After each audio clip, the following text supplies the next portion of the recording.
So it's a 4-point game. Fever up by 4, 78-74. Lexi at the line. She makes the points. Fever got the ball.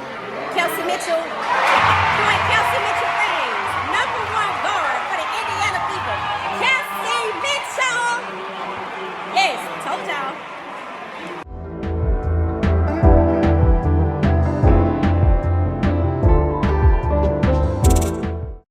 Word about Kelsey Mitchell's free agency must have went blazing through the league, and inquiries must have been relentless for her services on another WNBA squad, because tonight Christy Sides didn't play no games. She wasn't taking no chances. Kelsey Mitchell, who's undeniable as a guard, finally got her flowers as an elite baller. She played the most minutes in a guard position at 38, and she scored 28 points. She was ballerific tonight, and you know what? Kelsey Mitchell led them to victory over the Atlanta Dream.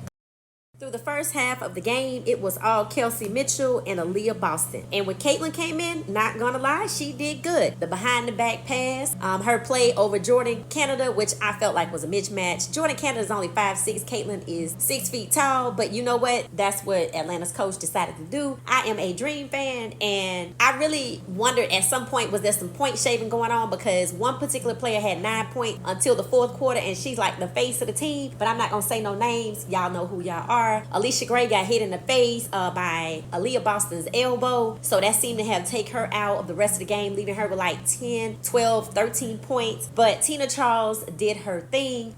Tina Charles really is the star of that team, so I would hope I see her face more so. I'm gonna keep rolling with the Atlanta Dream, and they have Hillman, Haley Jones, and Canada and Coffee, but you know what? Those 4 right there, they could be solid for Atlanta, but they need to get their shooting up and more consistency. That's what's really hurting them. If they can come online with more consistent shooting, then I think they can be good. Jordan Canada is really good on defense. She's scrappy. She knows how to use her side and get in there and steal the ball, but she has too many turnovers. So Atlanta has some things to work on. Now for Indiana, I want to say, Kelsey Mitchell and Aaliyah Boston and Caitlin Clark and Nalissa Smith and Lexi Hall and Donta, oh my God, they can lead this team past the first round. They can lead the playoffs past the first round if that's who they start. The starting 5 should honestly be Kelsey Mitchell, Lexi Hall, Aaliyah Boston, Caitlin Clark, and Nalissa Smith, with Donta coming off the bench.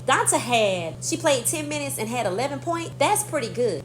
They need to let her play more. So I'm going to return to watching the Indiana Fever, because I started off watching them, but I could see that they were downplaying and basically ignoring Kelsey Leah Boston at one point in favor of Caitlin Clark, which in my opinion, you do not have to put down another person to elevate someone. When you do that, that's mean-spirited and it's just downright evil. And that's why I stopped following them, because it was just all manipulation of the game to make Caitlin appear to be a good player. And Caitlin has good handles. She has good behind the back passes, and there's no reason for that. She will develop over time, and there's just no reason to divide the team that way and to put the other players down in favor of making someone else appear to be something that they're not. So Caitlin had her 19 points tonight, and I thought she did good. She had some misses or whatever, but just because she's the favorite for a lot of people, and that's perfectly fine. They drove from Florida, Alabama, Tennessee, and probably South Georgia to see Caitlin, because there's not a lot of teams down here in the South for the WNBA. That's wonderful, but there's no need to put down the truth leader of the team, which is Kelsey Mitchell and Aaliyah Boston and Nalissa Smith. These ladies out here are doing the hard work. Caitlin is a good addition to the team. So congratulations to the Indiana Fever. I'm so happy for Kelsey Mitchell. She's finally being respected by the Indiana Fever. I'm going to presume that they re-signed her, as they should have. If not, the 404 is waiting. From now until the end of the season, the starting guards for Indiana really and truly need to be Kelsey Mitchell and Lexi Hall. And if they want to play Caitlin at the 3rd, that's fine. But here's why. They're getting ready for the playoffs, and they're going to play Connecticut, who's not going to lay down and roll over. Dejonae Carrington is going to bring that energy, and Lexi Hall needs more time with the ball on the floor in the lead role, because she needs to overcome fouls. I think she had 4 and 4 quarters, and same thing with Donta. Good, but they don't play a lot, so it's easy for them to foul other players. So hopefully the Indiana Fever will stop playing charades and get ready for the playoffs and let the best players ball out.